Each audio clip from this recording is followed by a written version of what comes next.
Jessica Kite with Newswatch 35. I'm here today with the Reverend Plaxico. He's a new pastor here at Dublin First United Methodist. And how long have you been here? I have been here since June, so I am very new. Very new, okay. And then we're going to ask you, how long have you been serving with the United Methodist? I have been, affiliated with the United Methodist Church all my life. Kind of a cradle Methodist, so to speak. Been here for as long as I can remember, but I've been in as a United Methodist pastor for, the last 11 years.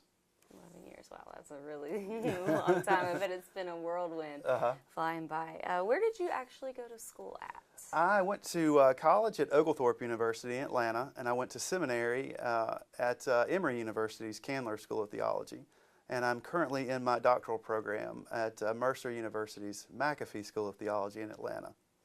But I also went to law school as well before going into the ministry. So started at Southeastern and finished at Mercer.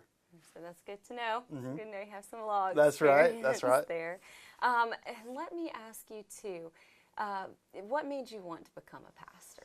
Well, like I said, when I was in college, I really kind of felt the leading of the Lord in college and campus ministries and my junior and senior year, and really kind of felt led that way.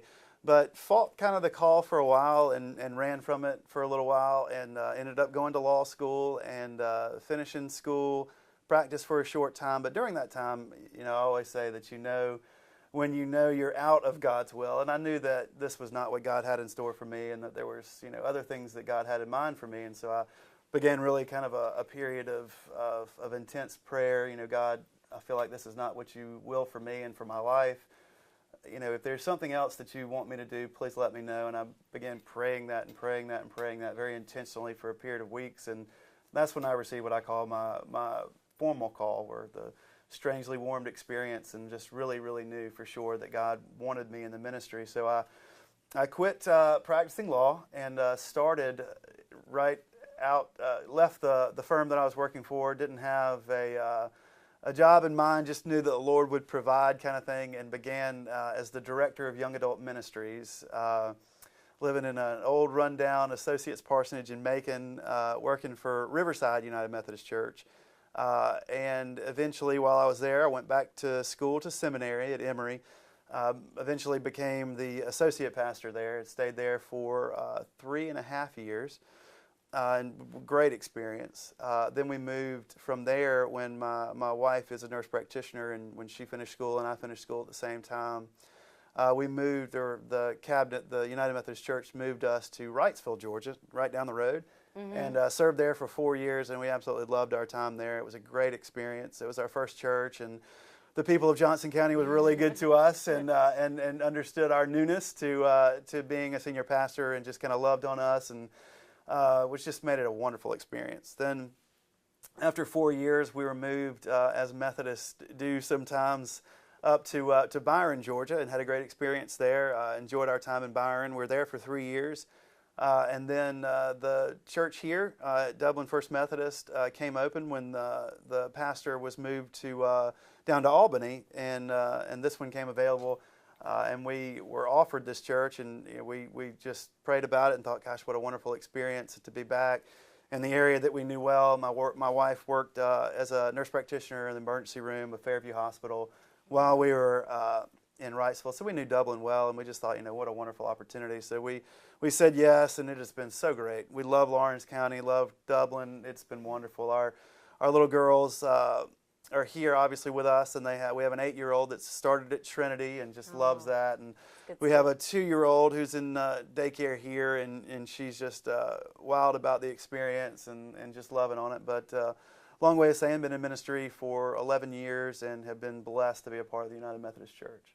Yeah, it's a great church. I was going to ask you too, how was it a struggle at first, after leaving the law firm and everything? Right, yeah, it was yes. I mean, it was a struggle in some ways, but it was also very freeing in other ways. I mean, financially, when you go from making what attorneys make to accepting an offer for $700 a month to live on in a rundown old parsonage in Macon, and it was, yeah, I mean, it was kind of like, got rid of the car I had and sold what valuables I owned and, kind of cleared out the bank account, the savings account. But I did it knowing that God was providing for me the whole time. I mean, I knew that God was guiding, if He had called me into this, that He was certainly going to provide for me. And He did. And God met my every need I never wanted for anything. And honestly, my wife and I, we were dating at the time.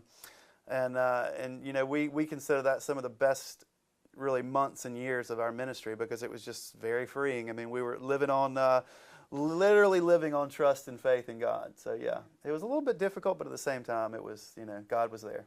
Oh yeah, He provides for you. Absolutely, definitely. He Absolutely. won't ever leave you to struggle on your own. That's right. That's right. Now let me ask you, how big is this church? What is the congregation size? The congregation size is about 1,000 members on roll, and so it's a large congregation. It's the largest one I've been a part of since being an associate in Macon.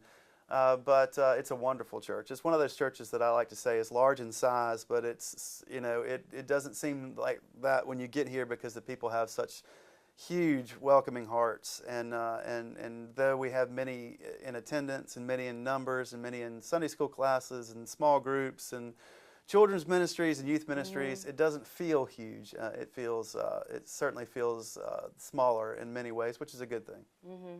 It really is. So it's very personal. Sure, absolutely. Everybody knows everybody. Absolutely. That's nice. Well, when I was driving up, I did see the very old graveyard out there in the back. Can you tell me how old this church is? Yeah, actually, the graveyard in the back is thought to be the oldest in our area in Dublin, Lawrence County. But the church itself dates back to 1852, kind of the mother church of Methodism in Lawrence County. And from this church, a number of other United Methodist churches have kind of sprung.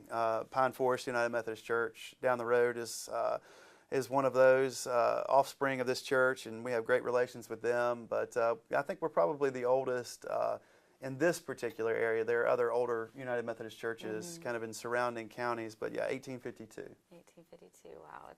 It's definitely established, and the architecture is so beautiful. I was able to see the sanctuary, and it's just gorgeous. Yes. Now, how many buildings do you have? I know you have the sanctuary, sure, and then the narthex, the common room, and then this area. Right. Well, it is. We have a large space. We have a children's center that's down this way where we have our preschool. We have a large preschool program with children up and down many halls and many rooms. And then we have this office space that we're in now that houses the large staff that we have, as well as a large fellowship hall where we have our contemporary worship service. It's at 9 o'clock a.m. on Sunday mornings, and it's a large space with a full kitchen and all of that. And of course, you mentioned the sanctuary, which is a large traditional worship space that you would know, stained glass and pews and beautiful architecture. We have an upstairs floor that is dedicated to Sunday school classrooms, as well as small groups and children's ministries and youth. Our youth building is down below us, and they kind of run the basement part of the church. So it's a little bit of everywhere. And then we own the property across the street from us too, and are looking into developing that property for a multi-use site of some sort. In the upcoming years, it probably won't be too long from now where we kind of spill over into that space as well. That would be great. That would definitely be something good to reach out to the community for. We're hoping that's exactly what it's going to be for. Is that we'll be able to host any number of things, concerts and theater productions and anything that would be something to benefit Lawrence County, and that would be great in the city of Dublin. Yeah, reach out and serve the community. Sure, absolutely. That's awesome. We don't have that many public spaces like that, so it's great to have something like that. And I think it's wonderful that you have a preschool program here. I saw the playground over there. It's really nice. Great. Yeah, it really is. It really is. Well maintained and kind of has a little bit of everything for the kids out there. But yeah, we have a great preschool program for children, and it's runs mostly mid-morning, and pickup is at 12, and infants and toddlers, and it's a great program. It really is. Yeah, and could you tell us more about your youth and child Sure, program? We have a great youth program. We have our youth director, Andy Unger, has been here with us for a little while as well. He's also the director of our contemporary worship, and we have a large youth group that is actively involved in many different missions and areas in our community as well as in the church itself. They participate. They have their own praise band. They have their own times of small groups and worship, and actively involved in Wednesday nights and Sunday mornings, and obviously Sunday nights as well. But they represent just about every high school in the city, really, with West Lawrence and Trinity and Dublin High School, and a little bit of everywhere. So it's a large group that really are actively involved in the church and in the body of the community as well. That's really nice. So it's not only for adults, there's also something here for oh yeah, all age group. And our children's ministry is one of our more active ones as well. We have a large children's ministry. Ashley Cowart, who's our children's director, does a great job with them. And we joke that we have two daughters in that as well. So we are actively involved in the children's ministry, more so than I would be normally, even if I wasn't the pastor. But she does a great job, and they are children's choir and children's ministry and vacation Bible school and any number of things that she's involved with. Kind of keeps them going at all times. So it's really neat to see.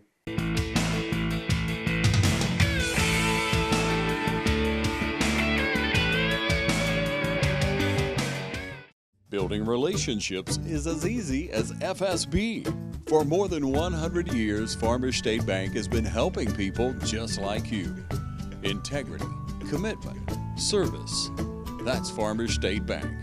Member FDIC and an equal housing lender. Farmers State Bank, Lawrence County's leader in hometown banking. Do you have a nursery at all? We do. The nursery is actually down the hallway, and it is for children, obviously infants all the way up until I think it's about 5 years old is for our cutoff. And I have a 2-year-old down there as well. She loves it.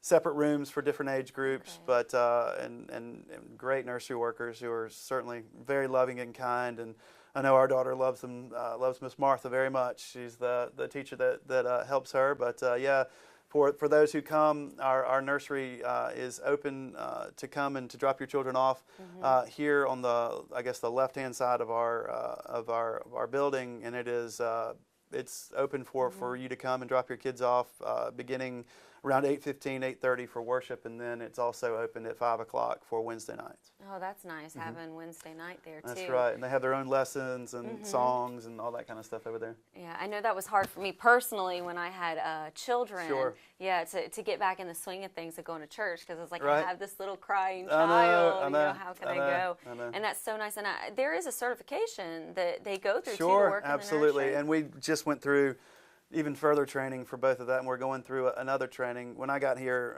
was wanting all of our staff and mostly our nursery workers as well to be CPR trained and trained on our AED device in case anything happens like that.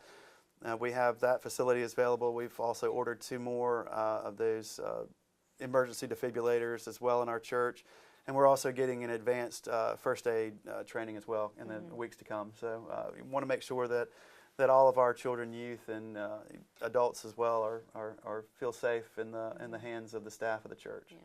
That's so nice to know that they're in good hands, because Sure. you don't have to worry if they're Sure. back there Sure. crying or and upset. I always laugh. We have so many different physicians and nurses and nurse practitioners and physicians assistants that are in this church that I feel like this is one of the safest places if you ever have a medical emergency in our community. There will be any number of medical professionals that can rush in to help. And someone to pray over. And someone to definitely pray over that as well. Absolutely. Awesome. What are some of our missions and ministries out in the community? Man, we are actively involved in the feeding ministry of Howard's Chapel United Methodist Church, which is just down the road.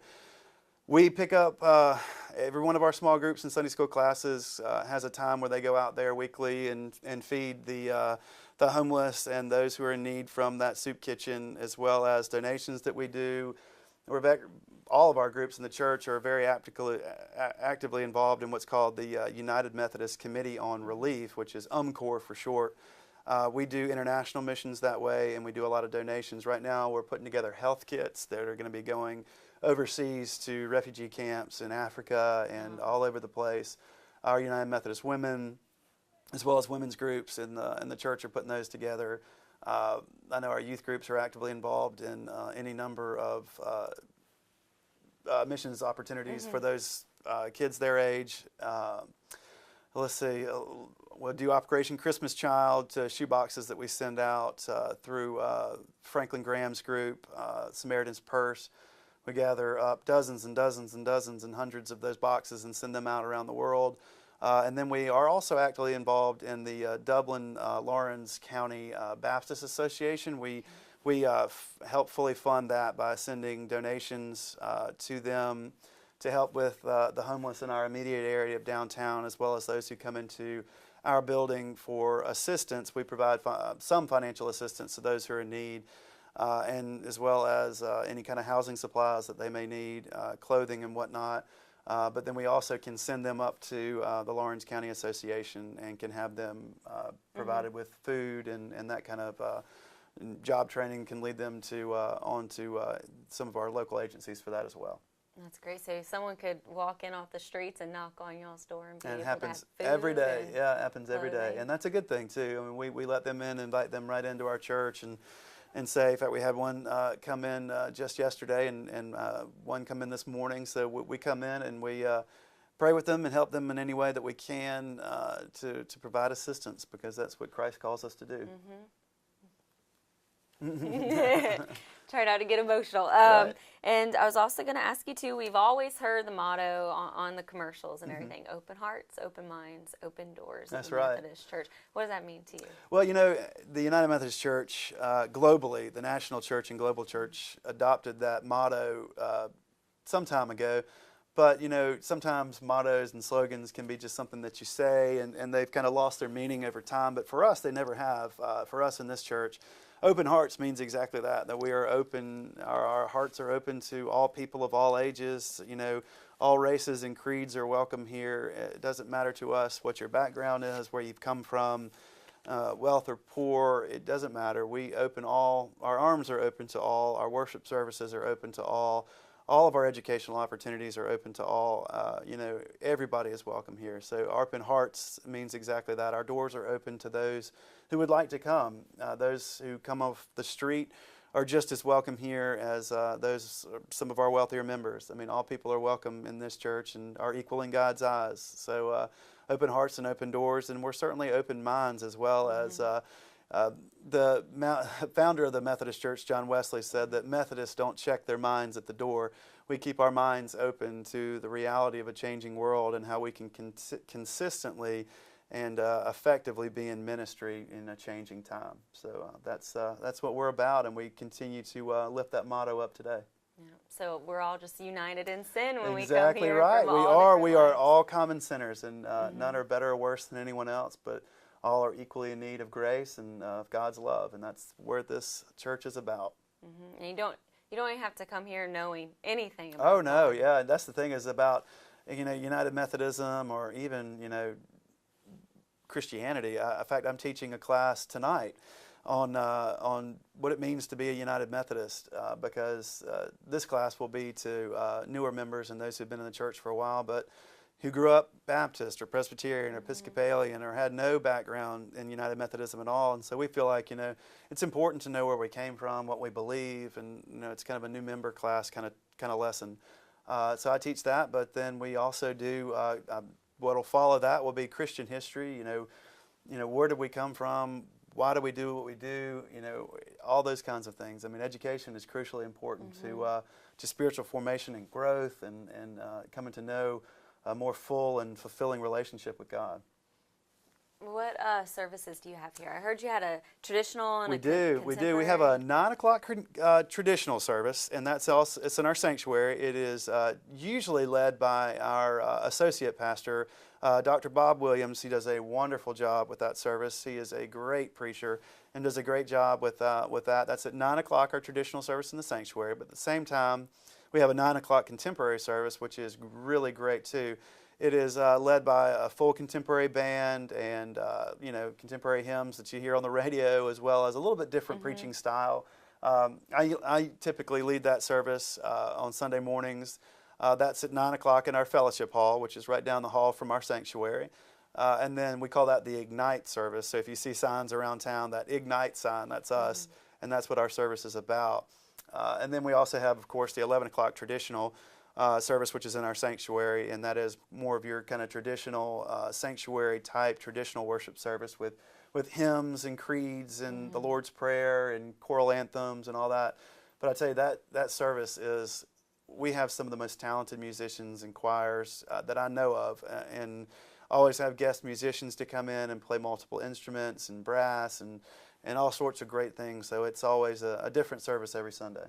So it's never a dull moment. It really isn't. I mean, some of the times I'll walk in and be kind of shocked by a guest flute player or oboist or, violin or trumpet or, piano. Just the playing of our music director just blow you away. Our organist is the best in town, and we're just, and our choirs, I tell you, some of the choral anthems they do will just bring tears to your eyes. They're really great. They really are.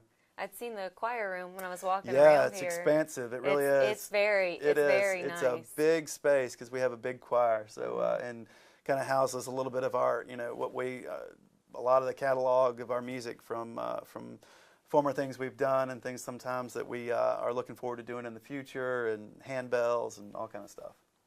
What are your hopes for this church as you continue to grow here? Yeah, vision is important, and Scripture's clear that without vision, the people perish. And I feel like the vision for this church, and for me as the pastor, is to grow the church. And when you hear that, you typically think that means an attendance or worship attendance or on your church roll, and that's a part of it. But my true vision for the church is to grow the people who come here in spirit, to grow in their relationship with God and their spirit and their willingness to be a part of mission and ministry in this community and in globally. So, whether you've been here for 60 years or, 60 days, it doesn't matter to me. I want us all to be growing in our faith together. And so, we do that through worship and Bible study and small groups and prayer groups and mentoring opportunities, and all of those are my hopes, the tools that will grow us as people of faith. And what's so nice is y'all go out in the community and you really service everyone. There's no discrimination out there or anything, and you don't have to. We certainly try to. We do. Yeah, it's just so great. And if anyone wanted to get any more information about our happenings and events going on at this church, you can look us up online on our website. We also have a Facebook page that you can find us on Facebook. There are any number of places. Of course, you can call the church office and get information from our church secretary or from myself, Tyler Plaxico. You can call and just say, Pastor Tyler, I have a question, and usually I'm just a phone call away, so that would be fine too. But some of the more general information can be found online at our website. You can email us as well. That's links to our email and contact information is found on that, but as well as on our Facebook page too.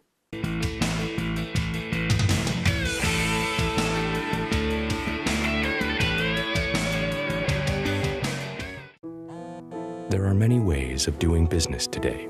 Hello? Call centers, mobile apps. Right away. But when it comes to what really matters, our way is pretty simple. To be there when you need us most. That's the quality of your independent agent and the company that stands behind them. Orr Insurance in Dublin is your local independent auto owners insurance agency. Hi, and welcome back to Newswatch 35. I'm Jessica Kite, and we're here today with Reverend Plaxico. He is the Reverend at Dublin First United Methodist, and he's going to show us around today. Well, hey, we're here in our preschool attached to the Dublin First United Methodist Church, and this is Lynn Hobbs. She is our preschool director and has been here for quite a few years now. How many years exactly have you been here? I'm going on 17. I knew it was 16, so yeah, that's 16 years here in this wonderful preschool. We've had this going for a long time, had many children coming in and out of here, but she certainly knows more about this program than I do. So this is Lynn, and she can tell you a little bit more about our program. Well, thank you very much. And we have 1-year-olds through pre-K, and we have about 60 kids signed up this year. Most of our classes are full. We have a couple openings in the 2-year-old class, but we do everything from just having hands-on learning fun to learning scripture and chapel and Spanish and books, reading, just have a great time. We have a great preschool. The teachers are unbelievable and just have a really good time here. Absolutely. All right, could you tell us some more about this room, sir? This is the youth room, correct? Sure, this is the youth space where they come down. This is down below our education building and our office space. Andy Unger is our youth pastor, and he comes down here. This is their open space where they have kind of activities, and what they do, as you can see the artwork behind us, has been kind of contributions of youth from years past. Youth and their parents have come down here and painted this space and made it their own. They have their classrooms here as well as a bigger open space for their praise band practice that they do down here. But this is where they gather Sunday mornings, as well as their small groups and their activities on Sunday evenings as well. That's nice. So that they actually painted this wall. They do, memory verses and verses that meant something to them. And we've kept them up over the years and have put up others along the walls as well. And it's become kind of a unique space down here. It is beautiful. And it's so important, too, for teenagers to be Absolutely, able to have their own space. That's right. Make it their own. That's right. That's not exactly stuck with right. the adults. This is just beautiful. Will you show us some more of Sure, the church? absolutely. Love to. Thank you. Absolutely. Right now we're here in the sanctuary at Dublin First United Methodist. It's a very, very old sanctuary. Everything has been kept intact? Yeah, most of the original architecture is the same. It is original pews and windows. The organ has been updated in years prior, and some technology has been added to the sanctuary itself. Tastefully done. You really can't see most of it. But yes, for the most part, most of it is the original, dating back many years. And many a wonderful and beloved saint have sat in these pews over the years, and many people from this community. So it's a blessing to have that same tradition, to come in here and to share in the sanctuary as well with some of the original elevated pulpit, and it is just beautiful to see. It really is. The choir loft behind us and the original brass, the woodwork here especially is gorgeous to me. So yeah, it's a very special space. It's gorgeous, and you'll have the pipe organ, and I know you said you updated, but is it the original pipe organ? Some of the piping has been worked on over the years, but it is a little bit of both, I would think. I would think in the last, they said in the last 10 years or so, the pipe organ itself has had a lot of work done to it, so it sounds beautiful now. It really does. And so a lot of these original organs have to have a little bit of work over the years, so they do. But it sounds just magnificent. It really does. I'm sure y'all get a lot of weddings. We do. We have a lot of people who come in, both members and non-members, who come in and ask if they can have their wedding here. They love the central aisle, and the look of the sanctuary is very traditional in its architecture, and so they really like it. It's a beautiful sanctuary when it's decorated for weddings as well. It is, and a lot of the older churches too, before technology of microphones or anything, were designed to have the acoustics in mind, so everyone can hear. And it sounds great in here. The acoustics are great. I mean, our church always jokes that I don't need a microphone in here. No one really does. No. I mean, you can hear me just you talking hear the echo. At this level, all the way in the back. We do wear microphones and worship on Sunday mornings, just for the recordings of the sermon that we put on the website. But other than that, yes, the acoustics are great here, and you should hear it when the piano and organ are played. It is when the sound reverberates around this, it is incredible. It really is. I bet it is so beautiful.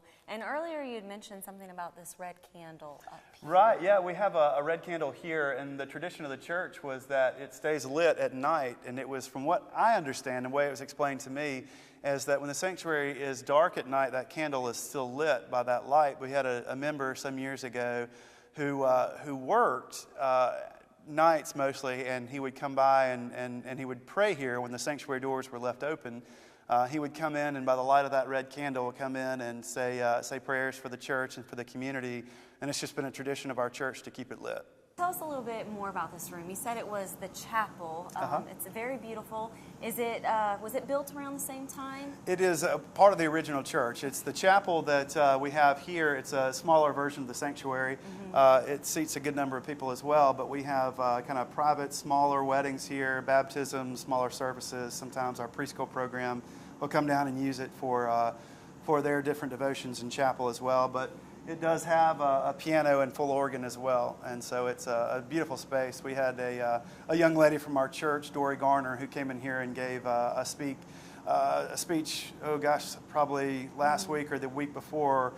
She's a missionary, grew up in this church, and she went and served over in Amsterdam, and she came and and told of her experience to a packed house in here. So we use it for any number of things. Yeah, it's beautiful. I mean, baptisms and, like you said, the preschool, and I love the green. It goes so good with the classic wood color, and there's also the stained glass windows. Oh yeah, I know, too. Gorgeous when the light comes in as well. It is just so beautiful.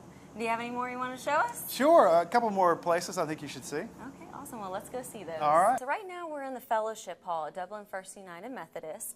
And what kind of things do you use this fellowship hall for? Well, this is a true multi-use room. We use this room for any number of things. When we have our contemporary worship service meets in here at 9 a.m. on Sunday mornings, and they're up on the stage behind me, and I preach from the lower area there.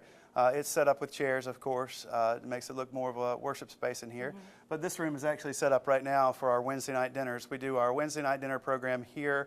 Starts at 5 o'clock, and our meals go till 6:30 until 6:30. From 7:30, we do our different small groups and educational opportunities, both here and upstairs in our education wing as well. But the youth group uses this for a number of things, as well as any number of groups who would like to. We have receptions in here, as well as rehearsal dinners for weddings and any number of things. Now, you mentioned earlier that this was the education building. Is this where you do all of your Bible studies? We do, actually. This is a children's ministry area upstairs where a lot of our children's Sunday school classes meet, as well as their children's small groups. And then down the hall, we do have adult Sunday school classrooms as well. On both ends of the hallway, we have adult classes for people of all ages, young adults all the way up into older adults. So we have a little bit for everything on this hallway. Down on both sides are more classrooms that meet down there. So we have a growing educational space and have the space to provide those needs. So that's a good thing. It is a good thing, and it's separated by grade. So this is more for like the elementary school. Yes, absolutely. Every grade has their space, and every age group is represented in one of our classrooms. Okay, and how many Bible study rooms do you have, or Sunday school rooms for the adults? Oh goodness, probably a good dozen or more. Oh wow, what are the different Bible study groups that you offer here? Oh, there are so many. We have every Sunday school or small group is pretty much able to pick their own study, their topic and their focus. We have a lot of ones that do typical Sunday school classroom lessons that you've heard of before, as well as topical studies for our women's groups. Our small groups do anything from studies on grace and forgiveness and works of mercy, and we do missions opportunities out of here as well, mission studies, so a little bit of everything. Our children's groups do, of course, age-appropriate studies for themselves, as well as there's even some music rooms up here too that they're able to do children's handbells and a number of other little children's musical things. That's so nice to be able to have something just for That's them right. here. That's right. All right, well, let's go see some more. I know you said you had a beautiful outside area. Sure, absolutely. I'd love to show you the courtyard. Okay, well, let's go see the courtyard. Great. Let's do that. So now we're in the courtyard here at the church, and could you give us a little bit of history about this Oh, courtyard? absolutely. It's such a special space. We have this place right here. It's just a quiet little garden in the middle of downtown Dublin where you can come for quiet reflection. You can come out here and enjoy this space. Beautifully landscaped. It faces downtown Dublin. And the courthouse and all the things down here this way, but it really is just a gorgeous little oasis in the middle of the city right here, represented by different trees that we planted over the years, as well as some of the memorial benches that are going to be named in honor of some of our departed saints that have passed away.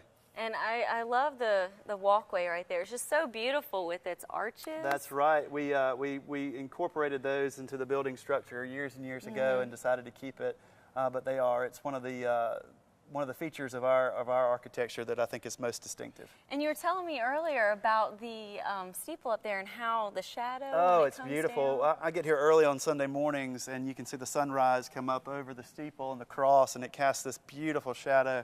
It's gorgeous. It really is. It's a special space to come and just for peace and reflection and time of prayer. It's great. It's beautiful. And do y'all have bells up there? We used to. We used to have bells up there that would ring, the hours and play hymns and things like that. We should certainly look into to doing that in the days to come. So is that bell out there that's when you first turn in? Original is that church original bell. church That's it. bell? That's it. Oh wow, it's Isn't that beautiful. Nice? It really yes, is. it is, and it's all green and oxidized. I know. So it's original Absolutely. copper, Yes, too. it is. It really is. That's it is beautiful. neat. It is. It really is beautiful. This is the choir room. The choir room is where our chancel choir comes for choir practice as well as preparation for Sunday mornings.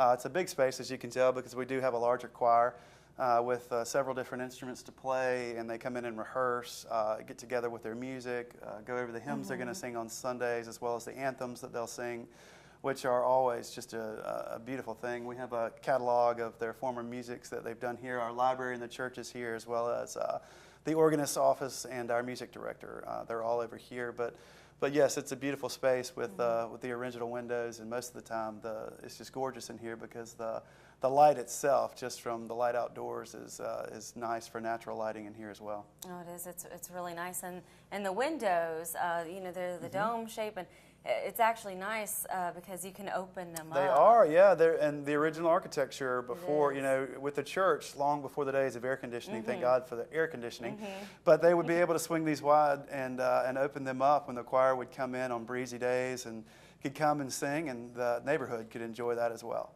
Yeah, that's so wonderful. And you said you actually have a section over there for them to practice a handbell? Yes, there's going to be our handbell choir is going to be we're having to move it upstairs just for space reasons. But yeah, they're going to come in here or have come in here and rehearse before as well. But one of those good problems you have where you outgrow the space that you've got, so we're going to put them upstairs in a different space. Yeah.